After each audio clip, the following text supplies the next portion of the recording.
Welcome to AP TV news. వార్తలు చదువుతున్నది P Rajeshwar. Scheduled కులముల వర్గీకరణపై ప్రజలు కుల సంఘ నాయకుల నుండి అభిప్రాయాలు, వినతులు స్వీకరిస్తున్న ఏకసభ్య కమిషన్ చైర్మన్ శ్రీ రాజీవ్ రంజన్ మిశ్రా గారు, జిల్లా కలెక్టర్ శ్రీమతి ఏ తమీం అన్సారియా గారు.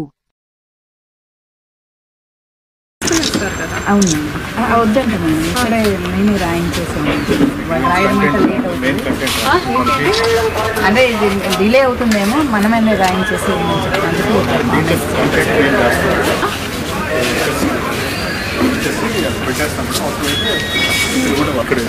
ఇక్కడ క్రౌడ్ వేరే పార్టీ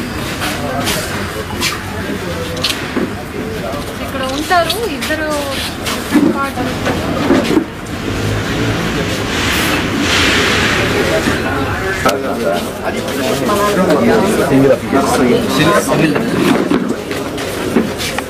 బాబు PGRS వాళ్ళు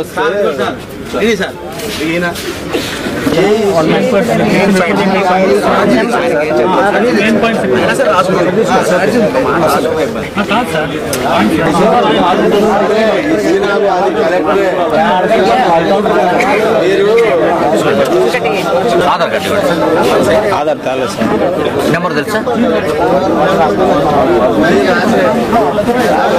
సార్?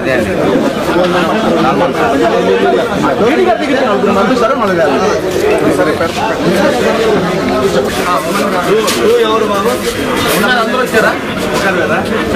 సార్ 2 1 పెండింగ్ లో పెట్టా. మొబైల్ సైలెంట్ లో పెట్టుకుంటారు. ముందుగానే తీసుకోరు కావాలి, నోటిఫికేషన్ కావాలి. నోటిఫికేషన్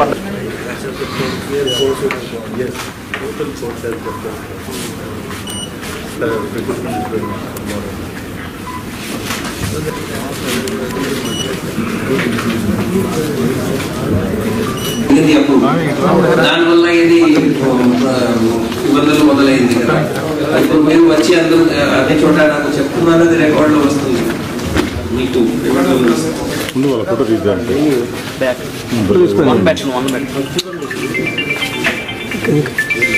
ఏదైనా ఫోటో కావాలా?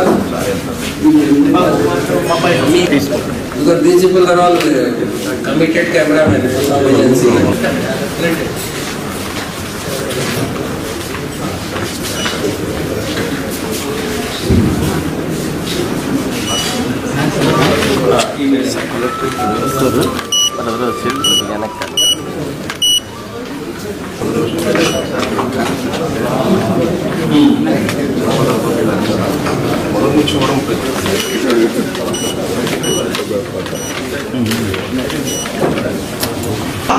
మరి చేసుకొని తినడానికి పని లేక మానవ జీవన వికాసానికి దూరంగా ఉంటూ, శ్మశానాలకు దగ్గరగా ఉంటూ బతికున్నటువంటి మా నిర్దిష్టమైనటువంటి బతుకుల్లో మరి ఇలాంటి బతుకులు బతికినటువంటి మమ్మల్ని ఈ సమసమాజంలోకి, ఈ దేశంలో ఉన్నటువంటి ఏ దేవుడు కానీ, ఏ దెయ్యం కానీ, ఏ కులగ్రంథం కానీ, మతగ్రంథం కానీ మా యొక్క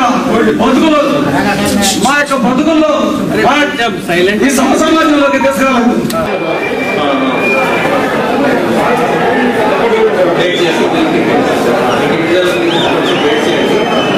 ఇక్కడ వచ్చినటువంటి వాళ్ళందరూ కూర్చోండి. ఎంఆర్కేస్ వాళ్ళు అందరూ కూర్చోండి. ఇంకా చాలా మంది ఉన్నారు, సో దయచేసి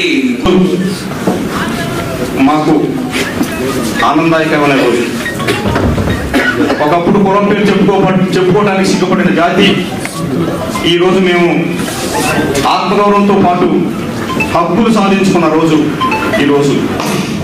30 సంవత్సరాల పోరాట ఫలితం మందాకృష్ణ గారి నాయకత్వంలో ఈరోజు కమిషన్ రావటం, అలాగే ఆ కమిషన్ గారికి మేము వినతి పత్రాలు సమర్పించుకోవడానికి ఇక్కడికి మాకు అందరికీ కూడా అవకాశం కల్పించినందుకు మీ అందరికీ ప్రత్యేకమైన ధన్యవాదాలు తెలియజేస్తూ, నిజంగా మేము మా పోరాటం వ్యక్తిగత పోరాటం కాదు, మా ఒక్క కులానికి సంబంధించిన పోరాటం కాదు. డాక్టర్ బిఆర్ అంబేద్కర్ గారు ఇచ్చినటువంటి రిజర్వేషన్లు ఈ ఎస్సీలో ఉన్నటువంటి 59 కులాలకి, ఈ పీడిత కులాలందరికీ జనాభా నిష్పత్తి ప్రకారం పంచుకొని కలిసి ఉందని చెప్పిన మాట ప్రకారమే మా ఉద్యమం కార్యక్రమం కొనసాగుతా ఉంది. మన ఈ ప్రకాశం జిల్లాకి దేవానంద్ గారు కరెక్ట్గా ఉన్నారు. అప్పుడు డిఆర్డీఏ పీడీగా నేర్కొండ గారు ఉన్నారు సార్. ఆ టైంలో నేను డిగ్రీలో ఉండడంలో 36 పోస్టులు ఒక సామాజిక వర్గం వాళ్ళకే వచ్చినాయి. ఒక 4 పోస్టులే మాజీ సామాజిక వర్గం రావడం జరిగింది సార్. ఇతనికి పదే 3 సంవత్సరాల పాటు తిరిగినా కానీ నాకు అవకాశం ఇవ్వకుండా లాస్ట్ కి లేవు ఉద్యోగాలు లేవని చెప్తే ఒకసారిగా నాకు అసహనం వచ్చింది సార్. నేను ఇంకా ఉద్యోగాలు చూడలేదని చెప్పేసి నేను ఖచ్చితంగా నేర్కొండ గారితో మాట్లాడాను సార్. అంటే అదే విధంగా ఈ జిల్లాలోనే కావద్దు, ఈ రాష్ట్రంలో కూడా ఇంత అన్యాయం జరుగుతుంది. 1995లో పీఈడీ చేశాను సార్. 96లో సభలో ఉండకూడదు, ఈత పక్కన వచ్చిన ప్రతి ఒక్కరు కూడా బయటకు వెళ్ళాలని చెప్పేసి విజ్ఞప్తి చేస్తున్నాం. అందరూ కూడా లైవ్ రండి.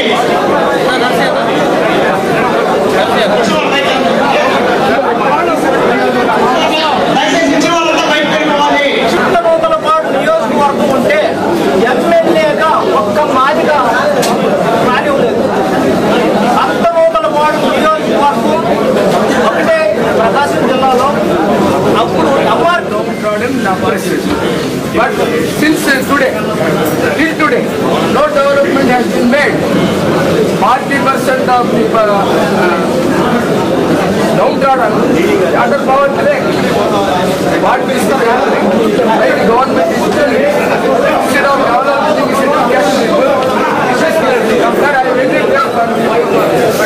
మీరందరూ కూర్చోవాలి, లేకపోతే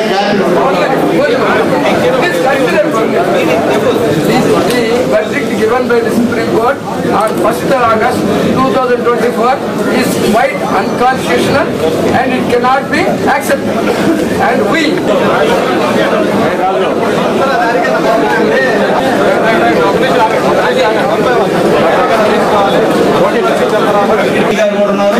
మీరందరూ కూడా కూర్చున్నట్లయితే ఒక్కొక్కరు వచ్చామండి.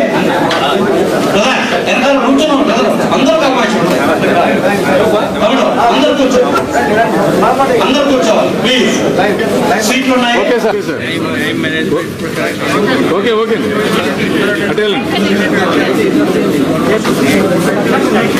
Okay sir.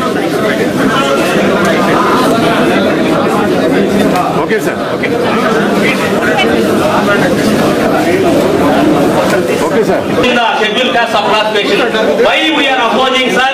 It is the Supreme Court verdict is intentionally, influentially given verdict, sir. And again, this commission appointed by state government, it is also a politically motivated appointment, sir.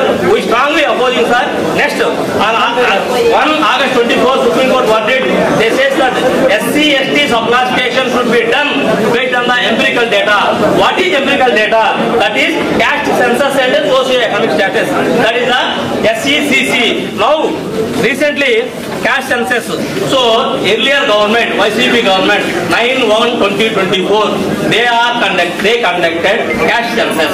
Now, you are doing social audit. Now, this social audit, everything is false, sir. Everything is, I will tell you in Telugu, SC Mala Hindu, Christian ga padindi. Again, Mala OC ga padindi. Valla qualification లేదు. Everything is false, sir. This caste census data absolutely invalid, sir. భారతదేశము ప్రపంచవ్యాప్తంగా ఈ రోజు ప్రతి పిల్లలు government ఉద్యోగాలు రావాలనుకుంటారు sir. ఎందుకంటే because of huge salary they are offering. But అయితే they drop out because of enhancing fee raises sir. ఫీజులు పెంచితే చదువు మధ్యలో ఆగిపోయినాడు. ఐఐటీలో సీటు కొట్టేసి చదువు మానేస్తారు సార్. ఈ రోజుల్లో ఈ టెక్నాలజీ ఉన్న దేశంలో ఈ రోజుల్లో 2500 మంది data sir. This is right information act ద్వారా వచ్చిన కొత్తగా కూడా మీరు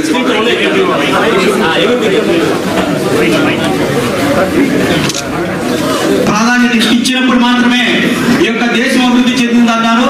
అటువంటి అంబేద్కర్ కలలు కన్నారా?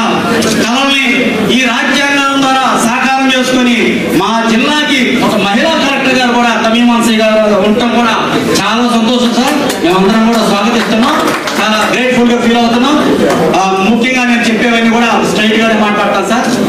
ఫస్ట్ వచ్చేసి మన ఈ రాష్ట్ర ప్రభుత్వాలు కానీ కేంద్ర ప్రభుత్వాలు భావిస్తున్నటువంటి ఎస్సీ వర్గీకరణ జరగాలి. ఎస్సీ వర్గీకరణ జరగడానికి ప్రధానమైన కారణం ఏంటంటే ఎస్సీలో ఉన్న కొన్ని వర్గాలు ముందుకు పోయినాయి, కొన్ని వర్గాలు వెనకపోయినాయి, కొన్ని వర్గాలే తింటున్నాయి అంటున్నారు. మీరు ఓకే సార్. అవును నీకోసం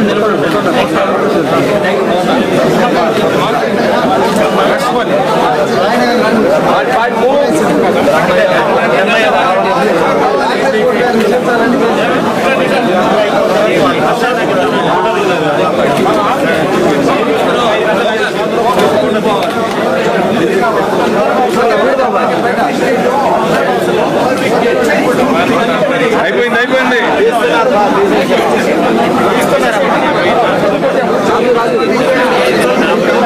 బాబు అయిపోయింది.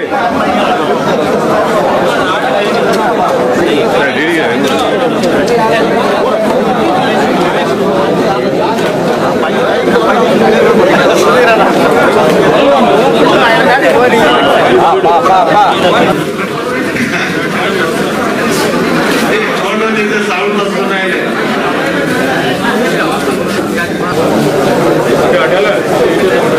ఫోన్ వస్తుంది, బయటకు వస్తుంది, బయటకు వస్తుంది, ఫోన్ వస్తుంది.